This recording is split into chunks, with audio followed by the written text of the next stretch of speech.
Okay, well, I'd like to welcome everybody back. My name is Brian. I am here today with my own, my first and my longest running relationship, OCD therapist. This is Harold Kirby. And Harold, thank you so much for taking the time to do this. And if you could maybe just take a couple minutes to give us your background, how you got involved and your area of focus. And if you're still even doing this, I know you kind of had an exit strategy planned last time I talked to you a few years ago. Yeah, I'll make it a little casual, and so we can just all relax and breathe and become people together. My first career was music, and I was behind the drum set for a lot of years. I met my wife in New Orleans, fell in love, and she didn't like me going on the road with music. So I started looking at things I could do differently. I went back, finished an undergraduate degree, and started just naturally gradually moving toward a psychology program. But I didn't like the research orientation in psychology, so I went to social work. Once I got to the social work program, just a bunch of old do-gooders, and it fit me well. So I got a degree in clinical social work, and I was an older practicing therapist. So I had really had good fortune with getting good teachers. I got a fellowship at the Beck Institute and then worked a while with some people who were top-notch in OCD. So I've been very fortunate. And I fell in love with the work because if you actually do the treatment, you get better. And so it was both gratifying for me and the person that I was working with. And I've been doing it going on 29 years now. And I'm not retired. I'm trying to rebalance my life. I'll probably fall into my grave doing both OCD treatment and playing drums. That's my goal. So that's pretty much the story for me. Yeah. Now, can you give us an idea what year that was that you started getting involved in the social work? Yeah, I started late 80s and probably finished up my program in 91. So really in my years, not so long ago, right? Yeah, but I do feel like, I mean, just based on the research I've done, those were formative years for OCD treatment. That time seems to be, I could be wrong if you weigh in on that, what we see now as being called, classical ERP. I feel like it was around that time that most of those, Edna Foa was coming up with a lot of these treatment ideas. Did you find that? Do you find that the stuff that is still working today was around during that time, or have things dramatically shifted at all? Well, I think it depends on what you were looking for. My program, the primary target for my program to train clinicians was psychodynamic talk therapy. And we have this little bastion of cognitive behavioral people. So that stuff was not new, but new to the wider spectrum of graduate school. For instance, graduate school, now you can't get through graduate school without learning CBT. It's a standard. It wasn't a standard when I started, right. But Edna, God bless her, had already done some seminal research and was really opening up the ideas to how OCD worked phenomenologically. And then she did research enough to substantiate exposure response prevention as a treatment. So for me, it looked like I was doing something that wasn't new, but wasn't widely practiced, right? At the time, when I was working, people used to come consistently from Harrisburg to see us because there just weren't that many OCD treating professionals out there. Because it's a counterintuitive treatment. I mean, loving a person with OCD is helping them confront their deepest fears repeatedly until they habituate to that. So, so yeah, I agree with you, Brian. It was new-ish at the time. I don't know the exact dates, but I feel like 70s, late 70s, 80s. And then 90s it started taking hold as, showing up in books for treatment. Right. And up until that point, it probably was just sort of talk therapy. It was probably constant reassurance from a therapist. And people, I mean, unfortunately, back before that, were just stuck spinning their wheels, probably making very little, if not negative progress on this condition, I'd imagine. Well, I think it was not pleasant. Yeah. It's harsh. Even now, although it's so much better than when I first started. Even now, though, people are misdiagnosed bipolar. They're misdiagnosed as, having some form of low grade psychotic disorder. So they're still not really just opening up. When we have a person who has pedophilia OCD, it's really terrifying for them to talk Yeah. about it for the first time. Yeah, well, I know before I got lucky enough to find you, I probably went through 4 different people. And it was, I look back at it as being sort of surprising that no one could kind of pinpoint that this was OCD. I mean, I was dealing with HOCD. Yep. And not any of those people looked at me at any point and said, you know what, this sounds like you're dealing with OCD. You should go see Harold and John up the street. So there were some people I went to for months, and it was just that sort of constant, let's try to figure this out. Let's try to solve it. And so, it's like I was talking to Harold before we jumped on, that this is still a pretty frequently misdiagnosed condition. And so it's good that there's a YouTube community and an online community that can have its downsides as well. But we appreciate you coming on and, clarifying some of these questions that people might have. It's my pleasure. I appreciate you doing this too, Brian. I really do. Yeah. Well, as I was saying to you too, I was probably still in treatment with Harold when I feel like I often talk in my videos about like finally making the plunge. Finally, this stuff started to click. And I was like so many other people in that I'd call it treatment sort of in limbo. I was half in, I was doing exposures, but I wasn't really accepting uncertainty. And then there was a point where I finally recognized the futility of this, and all of the stuff we had talked about while I probably yelled at you on your couch. It all kind of started making sense. And so I made a few videos just trying to help people and talk about mindfulness a little and how that was helping. And all of a sudden now I've got, almost 1,100 subscribers, and it's growing quickly. So my goal here is to bring on professionals like you and to talk about the things that I find really do help while avoiding the landmines. And so today, Harold is also a certified mindfulness. What's your title there? MSMAM, mindfulness, stress and anxiety management specialist. Yeah, we'll get into some more of the ways in which you can title yourself with mindfulness, but I got a certification in mindfulness. They just started standardizing mindful treatment, because you can hang out a shingle for anything, and the standardization just means that you have a minimal competency and then you can have a certification. So I did my certification. It's called MMTCP, and it's with Tara Brock and Jack Kornfield. And great. So you're getting a minimal standard, and it was about a 2-year adventure, and just wonderful. And so I know when we had started working together, I think you probably were talking about mindfulness, but you and I weren't kind of infusing the treatment with it at that point. And so I went off and did the course at Penn and started really getting involved working with the fellow that taught that course. I started working with him one-on-one. And so I was doing the ERP stuff with you and the other CBT stuff and the mindfulness with him. Did you start with your clients actually implementing mindfulness training, or do you still kind of suggest that they maybe experiment a little on their own? It's a standard now. When oh, what a wonderful cat, Brian. When we were working together, it wasn't my standard, because I was trying to still peel apart how not to let people start making mistakes with mindful practice. And I'm very clear on the initial mistakes that people make, and what mindfulness does do to our overall ability to manage OCD.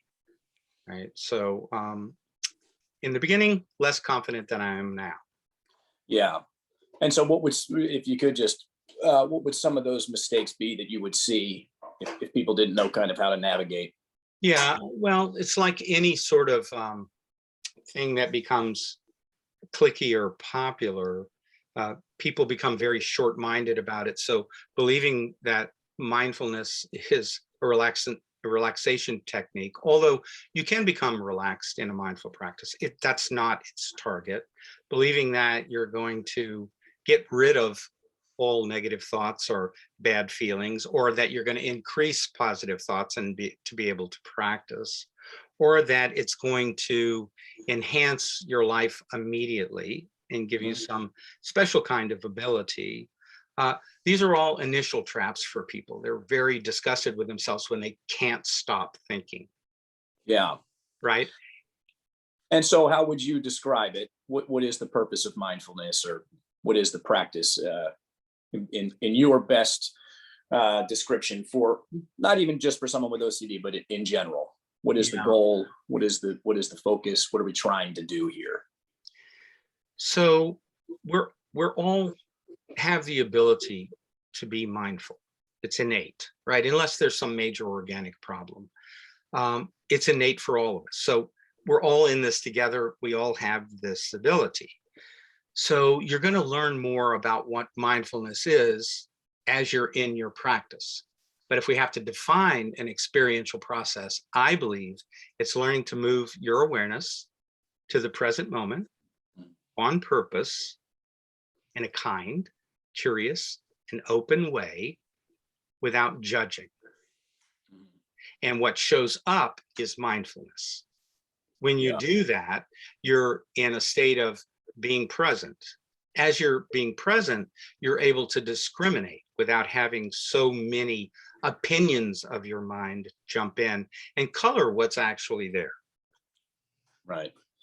Okay, so let's get deep into it real quick. We'll jump right in. So someone comes to you with POCD, and you say, okay, we're going to practice this thing. I want you to just become aware of the present moment, non-judgmentally. And they go, well, how the hell am I supposed to be non-judgmental about a thought that I might be a pedophile? So let me back up, right? So I see mindfulness strategy as not a treatment directly for OCD. The treatment directly for OCD is exposure response prevention. And then the other one that's approved, AMA, is psychopharmacology. So that would be my initial attack, right? Yeah. As I'm also explaining that in order to learn to discriminate, mindful practice will help in the long term. But mindful practice acts very much like weightlifting. Without an investment in it, you're not really going to gain strength at what it will do. You'll have difficulty showing up and just being without practice. Right. So exposure response prevention is the treatment for OCD. Yeah. Mindfulness is the treatment for learning to live a discriminating life. In learning to live a discriminating life, you're able to be more present to your internal process, be that thoughts or feelings. Right? So external process, internal process, you increase your ability to see it non-judgmentally or accurately. So for OCD, I find that a lot of my people, and this might be a personal bias, I don't read a lot of research on OCD these days in this area, but they're just smart. They like to stay upstairs to fix life. And so in that sense, they have an overvalued connection with thinking.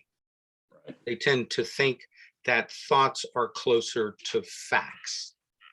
And even though thoughts are real, they're not facts, they're opinion. They can represent facts. So what the mindfulness does is it enhances their ability to begin to identify more quickly when they're obsessing and understand that that thought may or may not be true, and to understand that there's often a primary emotion that they're having that they don't know how to deal with because they use their mind more than their direct experience and feeling state. Did you follow that, Brian? Yeah, perfectly. Okay. And yeah, I mean, if for no other reason, I encourage people to practice mindfulness just to become aware of when they're doing what you were just talking about, considering their thoughts as facts without knowing for sure, and recognizing when they're just up there playing that game, living upstairs all the time. As my mindfulness practice got stronger, it became easier to just say, I'm doing that right now again. Absolutely. And the ERP treatment, which would include not ruminating, not trying to solve or figuring out, accepting the uncertainty, you then do have a choice. You do have a choice then to say, okay, as much as I want to stay here, the fact that I'm aware of it, my mindfulness practice has made that stronger, gives me the ability to make a choice now. I'm going to choose my best to drop that, to leave it unanswered. Yeah. And yeah, so I mean, that for me, just the sheer awareness of when I'm engaging in OCD type thinking and behavior has probably been 95% of my ability to then tap back into what I should be doing for treatment. Yeah, well said. You know, if you're wearing a blinder when a bandit's robbing your house, you'll never be able to describe it to the police. So the first step is awareness of what's actually occurring. And so mindfulness helps augment that. The second issue is that mindfulness, ERP, are the same. ERP, you're asking a person to live with the reality of the scary thought and the emotion that it initiates. So you're staying mindfully present to this until the process called habituation begins to happen. And for your listeners, the habituation is like when you go into cold water in the Atlantic Ocean and you stay in for 10 minutes, you get used to it, right? Your legs haven't warmed the Atlantic Ocean. Your nervous system has accommodated that and made it more comfortable. That's what habituation does. It makes you less reactive to what's showing up. Mindfulness enhances that. Mindfulness makes that space, right, between between the trigger and your response to make choice. And that's what you just described. Yeah, no, that's great. I appreciate you putting it that way. So as far as sort of the formal practice of, Zazen, a seated meditation practice, versus just a general attempt at being mindful in life, is this something now that you're doing with your own clients? Are you actually doing guided meditations, having them get better at living in the present moment, non-judgmentally? I've done it a way that I'm going to adjust. What I did is I teach a mindfulness 8-week course that goes. I mean, they see my individual practice. They go to the mindfulness course. So it's inexpensive, and I make it that way on purpose so that they can get a full understanding of a mindful practice. And they're also getting a full understanding of the basic treatment for OCD. And they, without fail, tend to marry those kinds of things. If people don't want to do it, I just tell them the disadvantages of not doing it, the advantages of doing it. And if they don't want to do it and they're responding to exposure response prevention well, I don't do it. So I'm still making it, I've always had the mind of each individual, although we're genetically 99% similar, that 1% makes vast differences. So I have to pay attention to that difference, tolerances, likes, dislikes. So I don't really do it as a standard with everybody, but when they're interested in doing it, I do the group, and now I'm starting to integrate it into the practice. I got you. Right, but I think that's a great way to do it. Developmental stages. Yeah, and I think that's a great way to do it, because then you don't make it seem so directly related to exactly what you're doing in ERP. And since I took that 8-week course, you and I didn't do that together. There was something about that for me that was like, okay, yeah, I'm marrying two ideas together. They're not already infused together in the first place. I think that's great. So is that all done these days virtually, or do you have people doing these back in real life now? Well, for me, we shut the practice down 2 weeks before they ask businesses to shut down. And I'm an older guy now, and I didn't lead a healthy lifestyle as a musician. So I had to be uber careful. And the therapists that were working in my practice all had young children, and their caregivers went away. So I haven't been live in the office yet. And I have plans to probably January to restart the OCD group and restart the mindfulness group, but not at present. I got you. Okay. And is it always an intro course, or have you now gotten into some deeper mindfulness techniques as well. Stuff like metta, stuff like Dzogchen, non-dualism. Is that something you've just experimented with on your own, or do you bring that to your training as well? I don't bring it to the training. There's not enough time to do that, just to learn intro to mindfulness and the basics. Where if you're finding that you're able to have a direct relationship with your experience, you are being discriminating and psychologically flexible.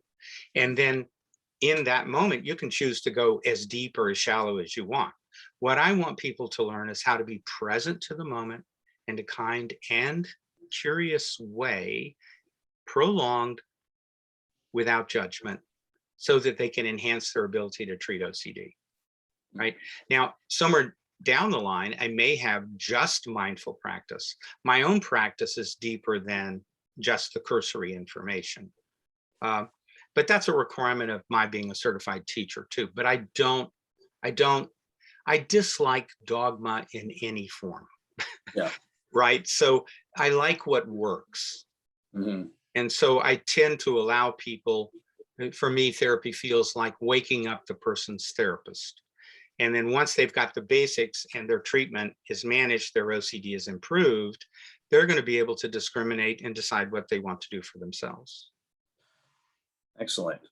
And so right now, are you currently just doing one-on-ones with people virtually, or it's all one-on-ones right now? I stopped the group. I stopped both groups.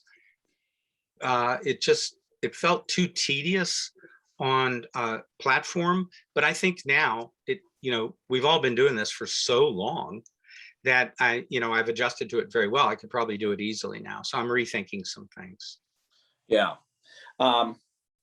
So I'd like to maybe get into some of the issues where there are natural paradoxes that arise within the mindfulness practice, but even within ERP sometimes. If you really want to get philosophical, you can. And I get questions sometimes where I go, hey, look, I have a way that I respond to this thing, but other people might not do so well with it. So here's a question, and I know we didn't, we're kind of going off script here, but let's see what happens. One of the paradoxes I see a lot in my mindfulness training and my reading is, on one level, there's always this concept of impermanence. All right, we're accepting that everything is fleeting, everything that's happening now is temporal, and kind of sit it out and wait for the mud to settle, kind of thing.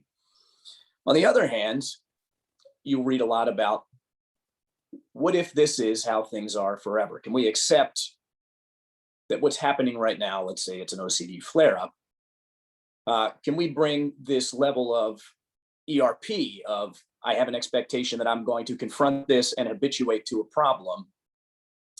So I see some sort of conflict there between an expectation that things are always fleeting and I'm feeling crappy now, and in an hour I'm going to feel okay, versus the mindfulness idea of, let's learn to be open to things exactly as they are now without any expectation that anything has to or is going to change. If I understand what you're saying, Brian, so keep me honest. It sounds like what you're describing is the difference between willfulness and willingness. And so impermanence, we'll talk about more too, but I think there are occasions in life where you absolutely have to be willful. You have to dig in and maintain and push through and get it done. And I think that's where most OC people make a mistake, is they think, okay, I'm going to knock this out of the water. I'm going to manage this. Tell me what to do. Tell me, let's get it done. Yeah. And then they find that the process isn't working, right? So the process isn't working because we're not as practiced in Western culture as at willingness. Because with OCD, you have to be willing to live with reality. And that's where, if you watch your life, it's impermanent. Things are always changing. We're in a constant state of change, right? If we have this interview again tomorrow, it's going to be a completely different interview. Yep. Right? Just by the nature of existing as a complex being and the way things change. So this is a new thing that's happened to me. I talk so long, I forget what I was talking about. But So the impermanence needs both capacities. It needs the capacity to be mindfully, right? Willing to be able to open to difficult things. Like if you have HOC and you're afraid whether you are or aren't gay, you have to live in a world where you cannot eliminate risk. That's the reality of the world. And you have to be discriminating to be able to get to that point, right? Okay. Right? So that's willingness. You can't fix that with willfulness. You can't be willfully willful to become willing. It's for some people a very new conceptual idea and certainly a new experiential idea. Okay. So yeah, so someone comes to you and says, and this is how I was, I'm willing to do exposures for 12 hours a day. Give me what you got. And I can take on this attitude of bring it on. But I think I had what most people have is an expectation that by doing that, the OCD was going to be gone in the sense that the uncertainty was going to be gone at some point. And so I'm sure this ties into what I was just asking you, but so how would you explain that to somebody that says, all right, it's their first session, they're sitting with you and saying, give me a level 10 exposure, I'm willing to go do it today. I need this shit to be over with now. Right. Well, it's not the willingness to be to do the exposure that's the treatment.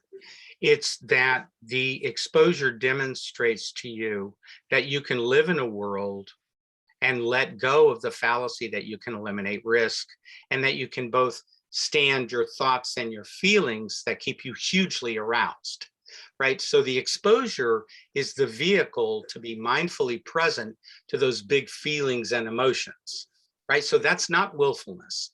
That's like, not get it done. Let's get rid of this OCD. I'm going to be the first person who's ever cured.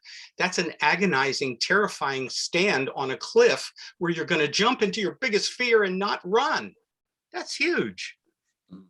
My favorite people are OCD. They have so much courage, right? So that moment is what you're learning. That moment where you actually cannot know whether you are or aren't gay. Because remember, what that's going to mean, you're going to have to talk to all these people that are friends that are homophobic. You're going to have to talk to your family. You're going to have to change your life. The mind is making this immense problem out of it, when in reality, there's no way to eliminate a risk. Doesn't mean you are gay or you aren't gay, but you can't eliminate risk in this moment with absolute certainty. Does that make sense? Makes sense. Yeah, it makes sense to me. Okay, did I answer your question? Yeah. I think people get caught up, with that expectation that, okay, I'm doing ERP. And what that means is whatever, 3 months from now, 6 months from now, a year from now, I'll be back to where I was before I ever had OCD. And that is what I believe got me stuck. And the way I hear a lot of people talk, and I read their comments on my channel and they'll email me, I can sense that too. They're ready and willing to go take this on. There's an expectation that it's not that we're learning to make room for it and learning to accept uncertainty and just stop giving a crap so much about uncertainty. It's okay, I'm doing all this work because at the end, I'm going to get this thing figured out. Let's cut the BS. Harold's just lying to me to make me do the treatment. But what's really going to happen is I will get my certainty back. Right. So what they're trying to do is get rid of the pain that OCD produces without paying the price. Exactly. Yeah. That's a great way to put it. And I don't mean that there's anything wrong with people for doing that. I think that's a natural and normal impulse from the Western culture to just fix stuff. We're an individual and our strength and our acumen is to win, so they're having to wrap their head around this immense new conceptual idea that they already have in many ways. Like a person I trained with said, well, when you drive a car, there's a tremendous risk there, but you live with that. And you drive with one finger and you're texting people, right? So you're living with tremendous risk. So that's what you need to do in this frightened area. But I think the hard part is that they don't really understand that it's about willingness. Right. Now, my personal mindset, once I feel like I did start getting that, was that there's no downside here because, okay, let's say I have an OCD free day. It's not bothering me. Okay, that's great. I can enjoy that. And then I have a day where it is bothering me. I got to that attitude of, okay, if I'm believing treatment if I believe that ERP actually, habituation actually will do something, that doesn't mean it cures me. It means that I'm more okay with the thought, with the feeling, with the uncertainty. Then I always looked at, or I mean, at that point, I started looking at all of my uncomfortable moments as the opportunities of treatment. Like you said, willing to go through the pain to get over the pain. It was like everything you can throw at me. Okay, good.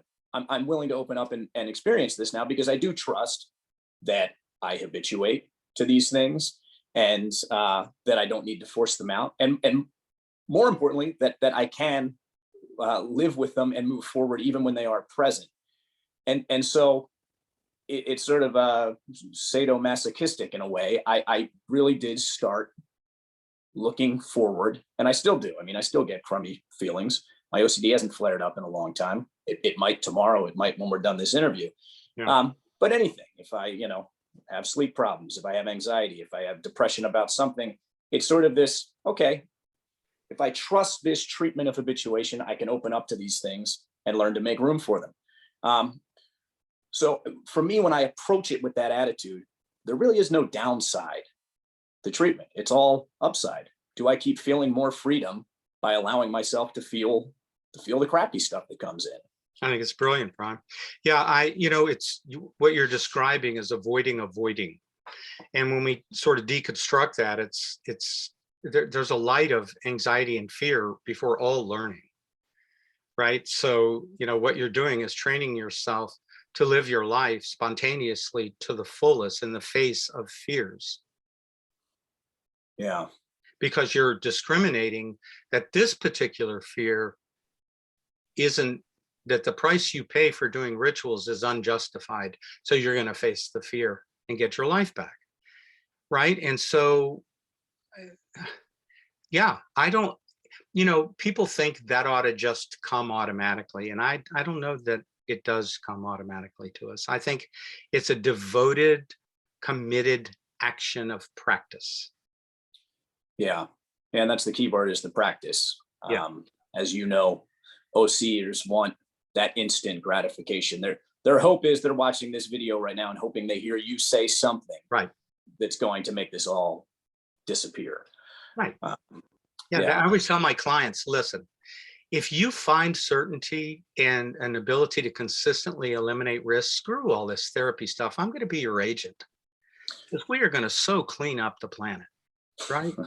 And it just doesn't exist. And I think accepting that, for everybody listening, imagine your scariest moment and living with and making space for that you can't know whether that will or won't happen, and watch how that's disrupting your life to believe that you can eliminate that. Mm-hmm. That's problematic. Right. And the more mindful present you are, the more discriminating you are, the more you stop choosing things that aren't helpful, the more you recognize things that are harmful. Right. Yeah. Excellent. Just to kind of shift in a different direction, this is one I get pretty frequently, is how do you tell your clients or talk to their families when they have families that don't understand OCD, and the family's going to constantly give them reassurance or just be unhelpful in one way or the other? Do you have sort of a standard, hey, look, this is what you can tell your family? I know you talked to my family in person, which I'm forever grateful for, because for them, and you remember them being there probably, they were difficult because they didn't have any idea, as no one does before they see what OCD treatment is. All the questions they were asking made perfect sense to me before I had OCD. How does Brian not know if he's gay or straight?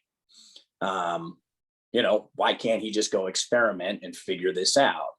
And so now I have people that this question comes up a lot. Like, my parents constantly give me reassurance. They tell me I don't need medication, that this is something else. So could I just have your thoughts on how do you explain OCD to a loved one or a family member? Well, yeah. You know, first of all, we're all doing the best we can all the time. So learning happens best in my mind experientially, right? Like you could tell me something 1,000 times, but if you show me, I'll see it. But if I do it, I'll learn it. Mm. Right. So there was a conference a long, long time ago that we were presenting at, and one of the people that we worked with had said, um, I'm going to give wrong reference to this. I'm sorry, but I'll get to the point of it. They asked the people in the audience to write down a person whom they loved the most, and then crumple that in their hand, hold it up, and say, "I want this person to die a horrible death."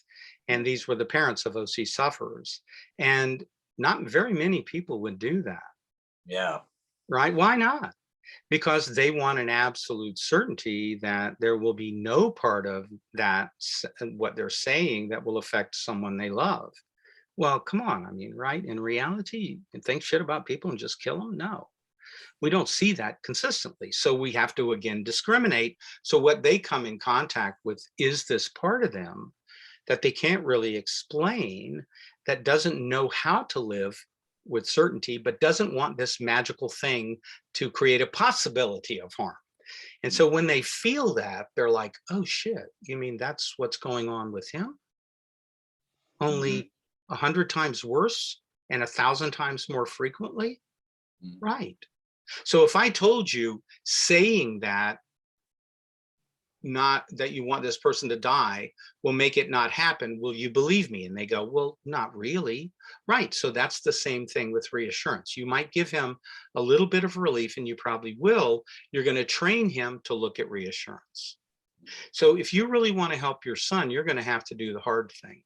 You're going to have to go to your heart and say, call Harold and I'll do treatment, or babe, read your coping statements, or I love you, I don't want to hurt you. And I'll individualize it to the tolerance of the family, what the family seems like they can and can't accept, and what the patient is willing to hear. Mm. Right. I want to stress that too. It's not like you're going to run out to a therapist and everyone's going to do the same thing. Right. When you're thinking about therapists, can I just throw a plug in real quick? Sure. Go ahead, please. IOCDF.org. Go Okay. there. It has a reference point where it says find help. You're most likely to find someone who has specific training in OCD, especially if they've been to BTTI. Now, I'm endorsing something I never did because I had the good fortune of getting very good training before BTTI. But you want to find someone who's knows what they're doing with OCD, who can help you understand. And Edna Foe has got a couple books that talk about how to give this information to parents as well. Yeah. Yeah. Okay. Yeah. I mean, that's very helpful. What do you say? I mean, there's so many people tune in because I talk about HOCD because that was my main one. Yeah. So if we could just maybe bog down on that for a minute. Somebody comes to you with HOCD and says, well, I can't explain this to my family because they're homophobic themselves. And of course, they're going to assume that I'm actually just closeted or in denial. And that's really not going to go well. And do you see, it may be hard to put numbers on this, but do you see a certain type of cultural or religious belief, a certain upbringing that makes people more susceptible to certain types of OCD? Well, Especially one where the religious or the cultural side says, hey, we still have a problem with homosexuality here. yeah, I don't know the research on that, Bri, but you could intuitively sense that, right? I mean, Yeah. for sure. The person who comes to me with HOC who has pretty strong bias in the family, I do a couple things as a standard, which is to look at the cost benefit related to what they have or haven't lost to OCD, whether doing this OCD treatment, what will be the price of doing the treatment, what will be the price of not doing the treatment. And if you were on your deathbed 100 years from now and you look back, what do you actually care about? Would you say, geez, I wish I would have done more rituals? Mm. No, you're not going to say that. So I get them looking at their personal values and individuating from their family members, because their family members are homophobic and they're not, doesn't mean they have to fix their family. Yeah. Right? It means they have to have the courage to be with their own values and live a life that they have that's worth living, whatever that means. Right? And so if it's getting in the way of their treatment rationale, I really push that in a hard kind of way. But it's unfortunate. I mean, we don't get to pick our families and their biases, for sure. Yeah. Yeah. I love the deathbed scenario there, because stuff like that really can hammer it home for people. Yeah. What is the emotional price tag, as I call it, of continuing to do what you're doing, continuing to let OCD push you around, versus taking the risk and sort of doing the opposite of what the OCD wants you to do. And doing what it is your heart wants you to do, Yeah. rather than your head.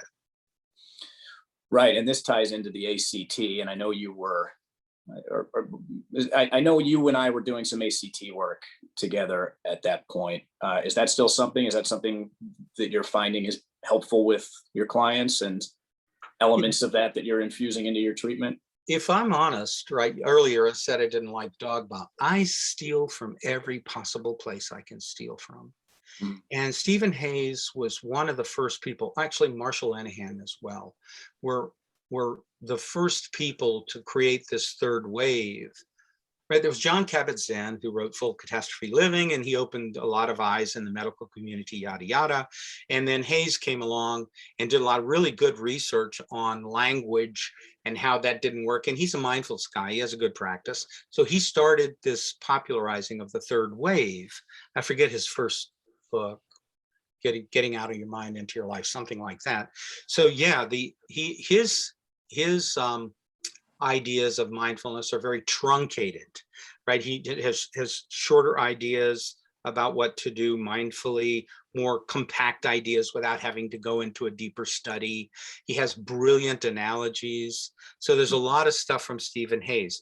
Marshall Lenehan in the prior to the 90s did significant research on borderline personality disorder, which is human beings get in the dilemma of having very sensitive emotions that go way up and they don't come down very quickly, and they get in chronic suicidal situations. And Marsha's brilliant. She figured out the components of life through Zen training, psychology, behavioral science. I think she steals too from everybody, right? And she's magnificent. So she came up with a lot of stuff. So however a person walks into an office and they present, like if they're not doing their imaginal exposures or they're not doing any in vivo exposure work, I'm going to do a chain analysis to find out at that moment that they avoid what's happening. If it's an intolerance of their own emotion, I'm going to work with them on emotional regulation, right? If it's if they have emotional tendencies that are high and they can't bring it down, I'm going to do emotional regulation, but I'm also going to do crisis survival skills. So I'm going to try to give the person the skill that they don't have. It's not a problem about their value, ability, or personage. It's not a global problem of the human. It's almost 100% of the time a skill problem. So I probably way over answered that. But what I want is a target that goes for whatever the problem is that's presenting. As best. Okay. I brought up the ACT stuff because you had mentioned, what you value, your heart value. Yes. And I know that Hayes or all of that stuff is big on focus of values. What are your values? And sort of being able to connect with your values is a helpful way of reminding yourself why I'm doing treatment, why I should stick with treatment. So you and I did a values practice one time that I continued to use, and sometimes I still do use. And so, ACT, I remember reading Hayes's book and thinking at that point, because I had gotten heavily into mindfulness, that I was like, well, this is all mindfulness stuff. The connecting with your values was the one branch where perhaps he just kind of focused more heavily on. Yeah. And so, okay, so let's just try to do another example. I come to you with POCD, and I'm like, look, it feels very real. I can't. I'm convinced that this is real, and it's killing me. And I need to go ritualize. I just need to. I need to answer it right now. I know it's not going to last tomorrow. I'll probably forget, but I can't take it right now. Any areas of ACT that you might infuse into a response to someone saying that? Where does the heart value come in when it is someone's heart value that they don't want to be this moral monster that they are in their mind?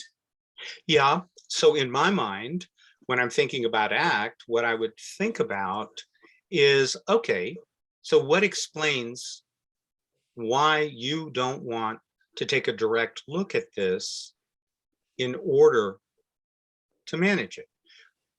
Why are you giving thoughts 100% credibility rather than being discriminated? So I know for me that values is a way in which people can begin to understand, right, that probably he's betraying or she's betraying a value of courage at some point, right? Like I'm going to say to them, you may or may not be a pedophile, but you definitely have OCD. Because that's what I'm trained to diagnose. And if that's what I see, I'm going to tell them that. Now that's going to create the first dilemma, right? And so, like I said, I have some standards, and I then go to that list of, cost benefit, and then in the values. And once I'm getting their values with Hayes's stuff, there's some simple instruments, Brian, that are killer good.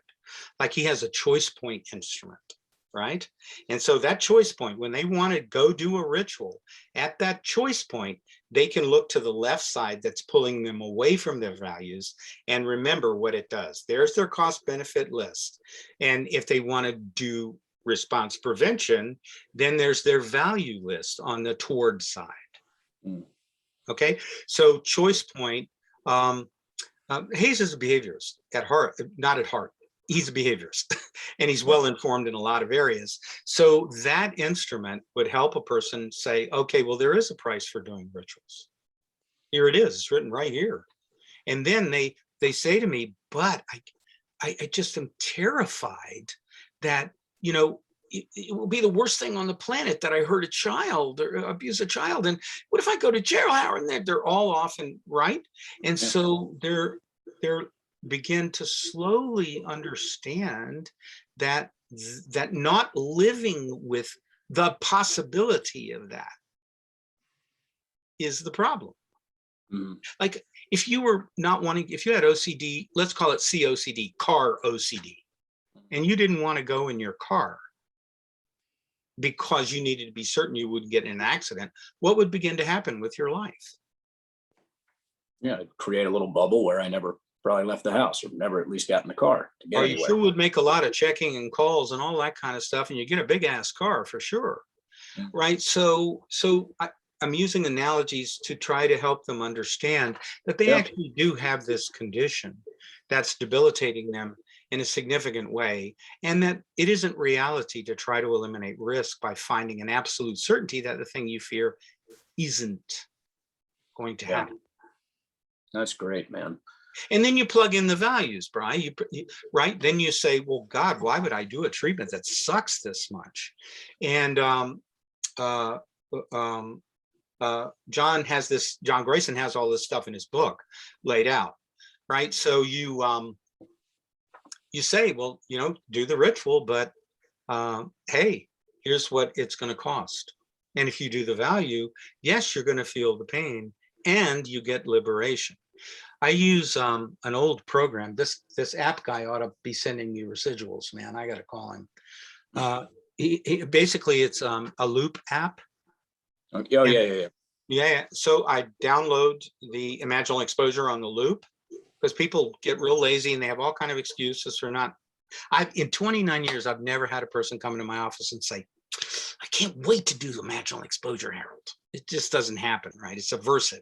So the loop tape makes it very convenient. And you also put your values on this. Whatever's practiced gets stronger. So I'm saying that when they have the OCD argument, if they don't have this other stuff, right? Choice point, in front of them, they're just going to get the bias of that one argument. So they have to have the other argument there.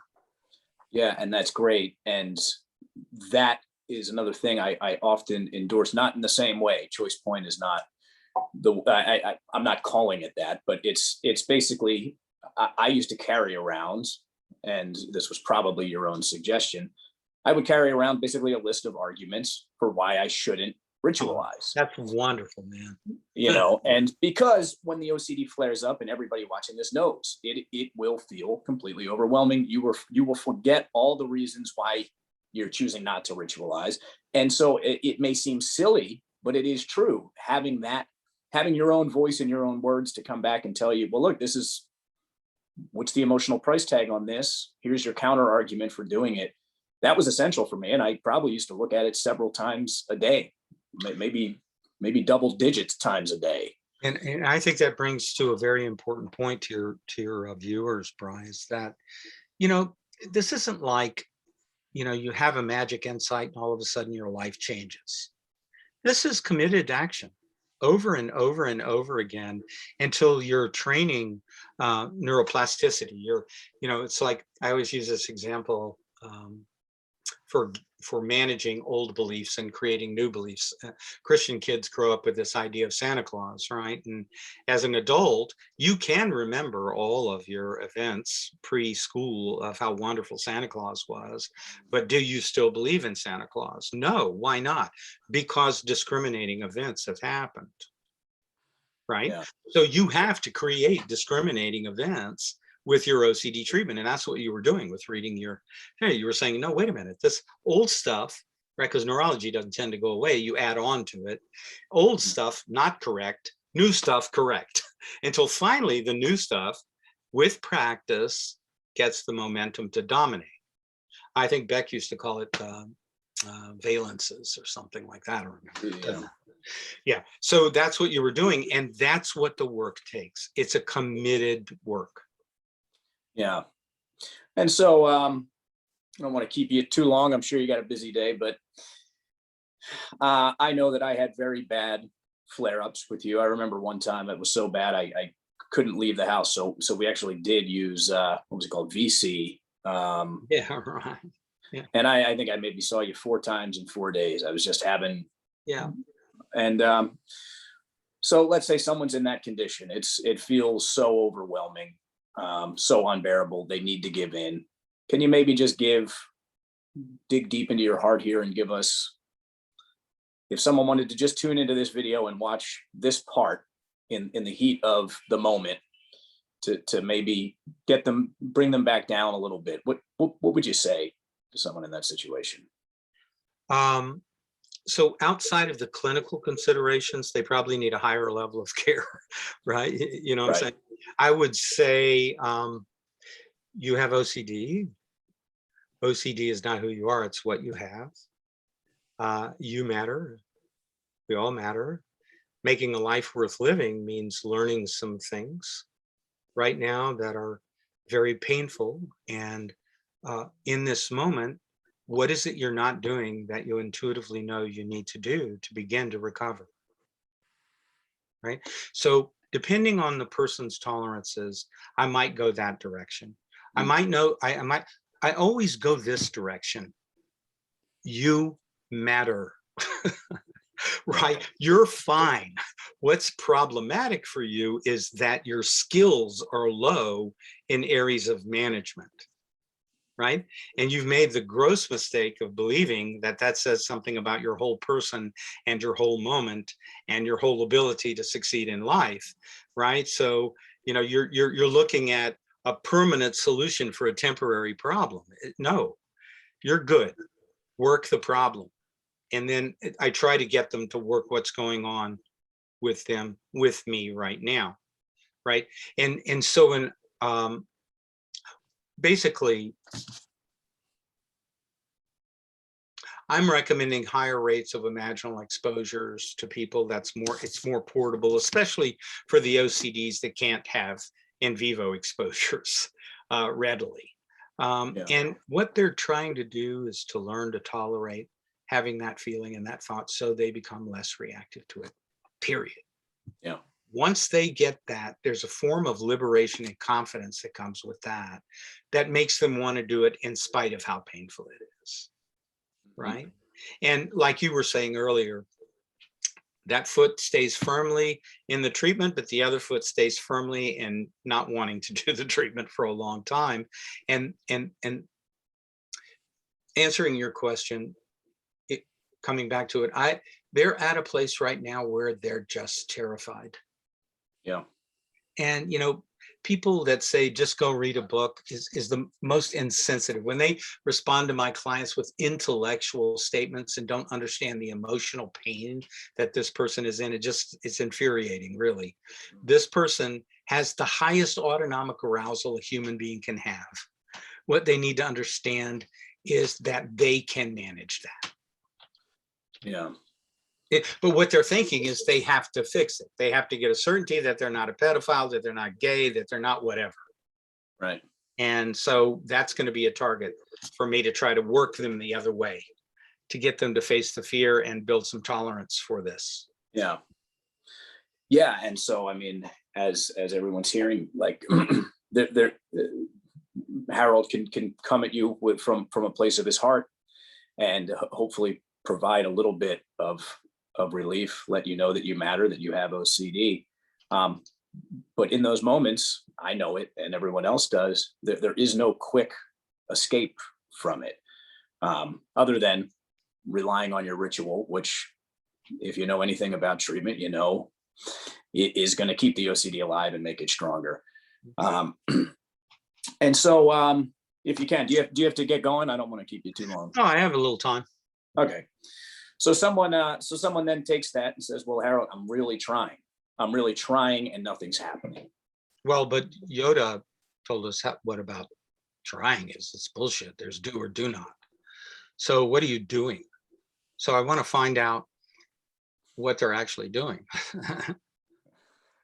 Yoda, man, you know a little bit about everything, don't you? Well, I don't know about that, but so is that in that moment, is that where you really do try to encourage them to dig deep, and it becomes a thing where you do, all right, look, I get it, I'm with you, you're suffering, and if I could take it away from you, I would, but you either do or you do not, and these are your moments here to make the choice. Right. And right now you're being willful. You want this to go away, and you want me to somehow magically make it go away. And that I'm having to tell you, that's one of the reasons you feel like shit right now, is because willfulness doesn't work with OCD. Right. So if you want to continue to feel like shit, let's go for full willfulness. And let's see if it works. Let's put everything we got into willfulness. And if it works, we'll write a book. If it doesn't, let's go willing. Right. So right now, and then, whatever tricks work, I use an acronym that Tarbrock popularized called RAIN, and it's mindfulness of emotion. Yeah, I love RAIN. It's one that I do pretty frequently. Yeah, absolutely. Or mindfulness of thoughts. So just being with them and just seeing their intensities, right? And making space. And very odd things happen in that willingness right there. You're getting an appraisal of tolerance in your mind. Right. See, once danger is on the brain, our brains are designed for survival. They're not designed for enlightenment. Right. So we're constantly having to fix negative bias, because the brain's always going, well, a false positive is better than dying. So it will think all kind of catastrophic stuff and be wrong about everything. I think it was Mark Twain. What did he say? I'll screw this up, but we'll get the meaning. He said, I had 1,000 catastrophes, none of which happened. Right. Right. So the brain is designed like that. And that's why our gene pools are here. But you have to accommodate for that. So usually I want to know from the person what's going on, because it's only a problem, right, that's occurring that we don't see. So chain analysis or something is stopping them from doing the full exposure. Now, would you encourage someone in that state of mind, feeling that bad, to lean in and do the exposure? Or would you say, all right, look, let's just walk away from this for now. Let's go try to distract yourself, do nothing, do a mindfulness training of trying to just drop it and allow the feelings to be there? Is this a case by case thing for you? Ooh, you caught that. You're so smart, Brian. I miss you. It's case by case, right? If a guy's on the edge and he's suicidal, I'm talking him off the ledge. Yeah, yeah. You know, or if he's going to do some self-destructive behavior, if he's a cutter or all those kinds of things, I'm going to use DBT strategies. And but if this person has some tolerance, and you know, my gut, like my gut feels like I can talk him off the ledge, right? I mean, there's no certainty for me either, right? So a lot of the times I'm just jumping in. So I will try to talk him into doing the exposure, right? Yeah. If I think he has the capacity to maintain and he agrees that he's willing, and I know his both feet are kind of in, then I'll go for that. If it looks like that's not going to happen, remember, I'm 29 years into this. Every way you could screw up, I've done it. Right. So at 29, you get some kind of ability to trust guessing a little more, to trust intuition a little more. So it would be very individualized. But my penchant would be to get them into the treatment mode and have them get to the point where they get that first bump down in arousal. Yeah. Where they're going, I feel better. That tightness in my throat isn't the same. What is that? Yeah. And all while maintaining the same level of uncertainty. Well, that's what, you know, if you think about it, who wants to have something happen that they don't want? Nobody. Right. Right. So we all have aversion to that. So to whatever degree we cling to non-reality will equal suffering. For OC people, if they don't look that you have to sit in reality and recognize that you are vulnerable. I'm an old guy, man. You could take me out with the swipe of a dull knife, and the EMS couldn't get here quick enough to save me, right? But I'm 67. I made it all that time. So you have to learn to live without this false idea of eliminating risk. You have to become more discriminate, more problem solving, more tolerant, more wise, right? These are requirements for life. I mean, if you want your life to keep moving in a direction that's worth living. So for OCD, people have to learn that there is no certainty. No, you're wrong. Sorry, there's no certainty. Right. So how are you going to live in this moment without it? Right. And so I like what you said there. So it's sort of a refusal to accept the reality of what's going on in your life. And the more you cling to non-reality, odds are the more you are worsening, deepening your condition. That's a great way to put it. Now, here's one last question, and I'll let you get back to playing your drums there. Okay. People like to lean on this one, and you mentioned it when I said, okay, from your heart, what do you say to somebody who's really struggling? People lean on this all the time. And I mentioned it when I talked to John last week, that I know you didn't do this, and John wouldn't do this. They wouldn't tell me that OCD means just OCD. It means the fear isn't true. I get people that are stuck for years and years asking me the same question. They'll say, I went and saw a therapist. They told me that HOCD means, or POCD means, that the fears aren't true. OCD isn't real. It's just OCD that's over here, and reality means it's the opposite of that. And I know that, I tell people in the video, Harold never sat me down and said, Brian, you have HOCD. That means you're not gay. Yeah. You well, know, not God. I mean, sometimes I think I am, but I'm never God. Yeah, no, but I'm saying what you did was what to me is common sense treatment. Why would you tell someone that just because they have OCD doesn't mean? So how do you square that? Do you put it the same way? And you said this earlier, I know you have OCD. That does not mean that the threat isn't real. So you can have OCD, and there could be a possibility that it's not just OCD. Is that kind of the way you would square that?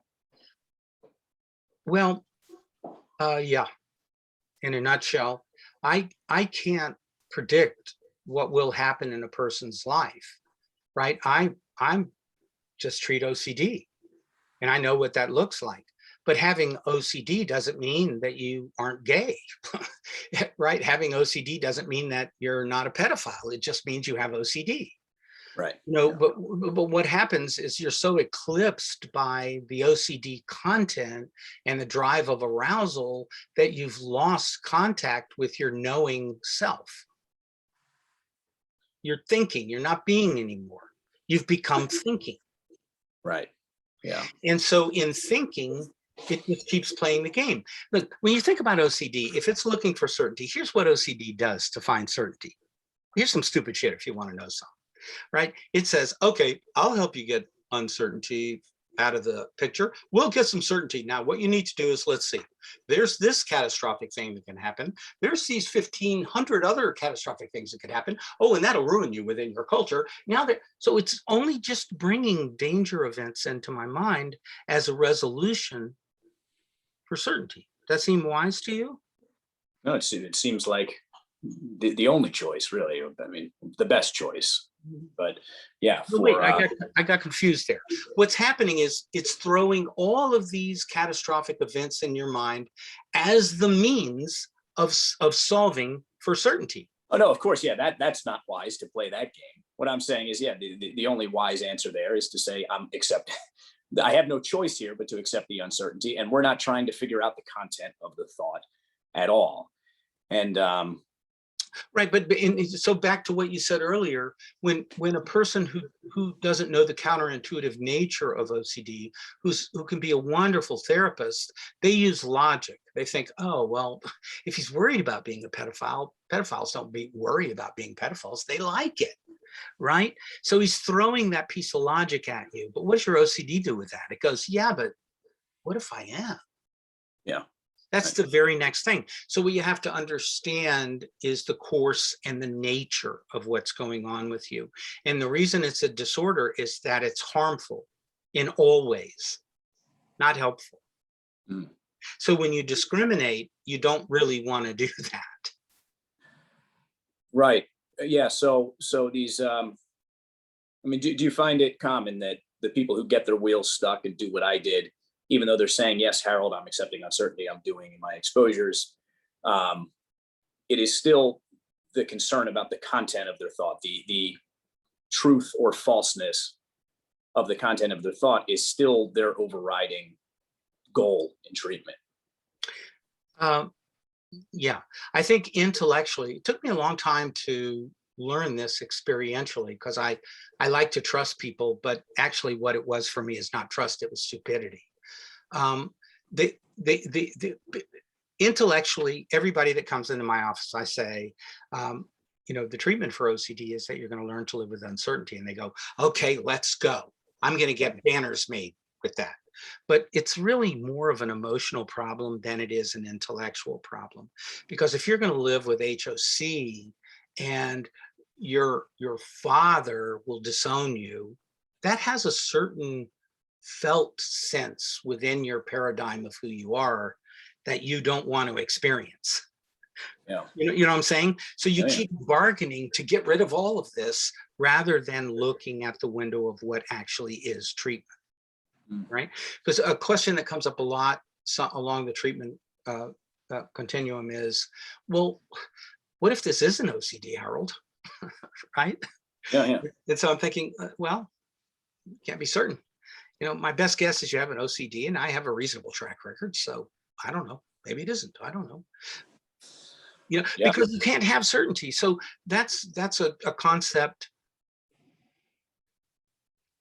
that's steeped in emotionality.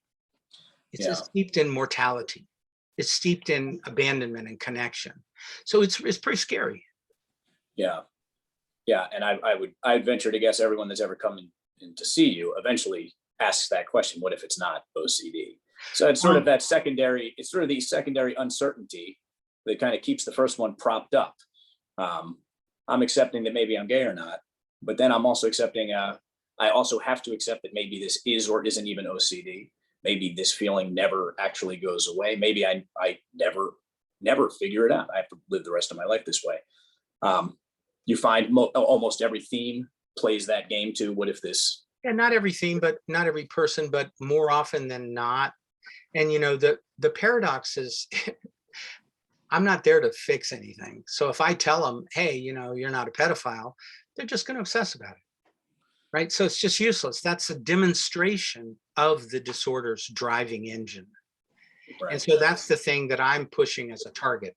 That for a person with OCD, the ritual is a solution, not a problem. Right. The problem is an intolerance of living in the here and now with uncertainty in the unknown. Right. Buddhist monks have been writing about that for years. Pema Chodron's on it all the time.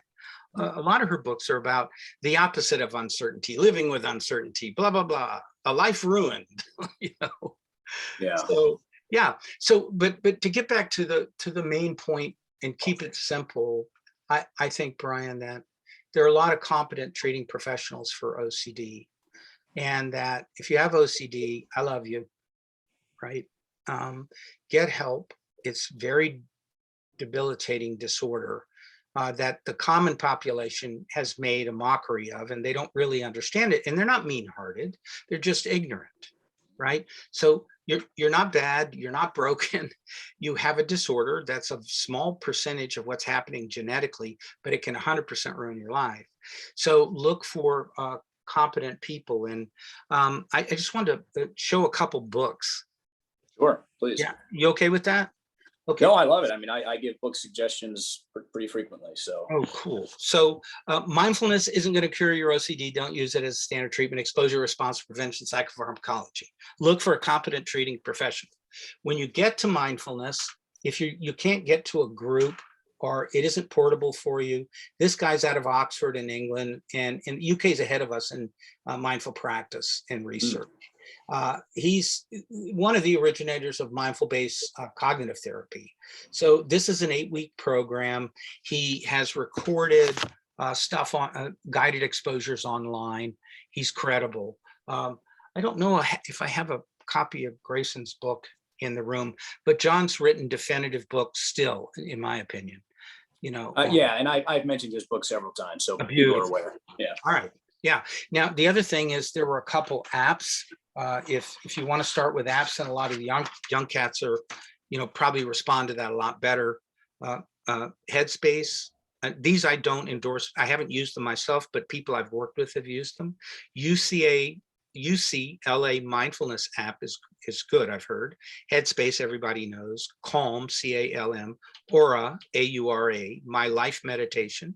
Insight Time, Smiling Mind, Simple Habit. These are all free for a period of time. Oh, okay. Yeah. Yeah, I'm a big fan. I don't know if you've ever gotten into any of Sam Harris's stuff. Sam Harris, remind me. Yeah, well, Sam Harris is a philosopher and neuroscientist.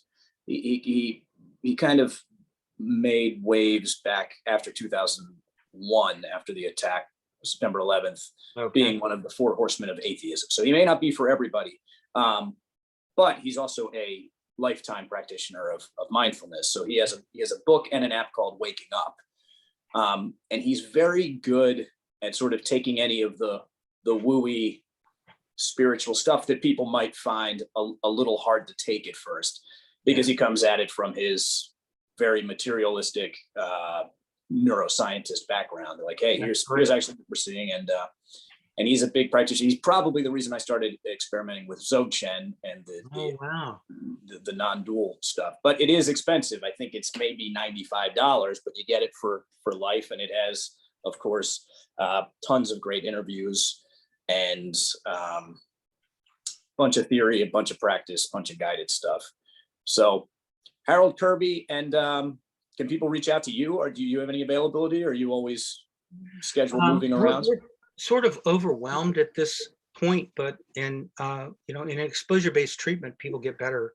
So yeah, you can just Google Harold Kirby and stuff will come up, and you want to call me, you're welcome to call me. Well, Harold, as always, I appreciate it. You were a lifesaver to me, and I owe you a lot. And really appreciate you taking the time to do this. Hey, I have to tell you, Brian, I told you in the beginning, it's my pleasure. On OCD, good people are underserved, and you're a godsend. I appreciate you, man. All right, man. Well, guys, thanks everyone for tuning in, and we'll catch you all later.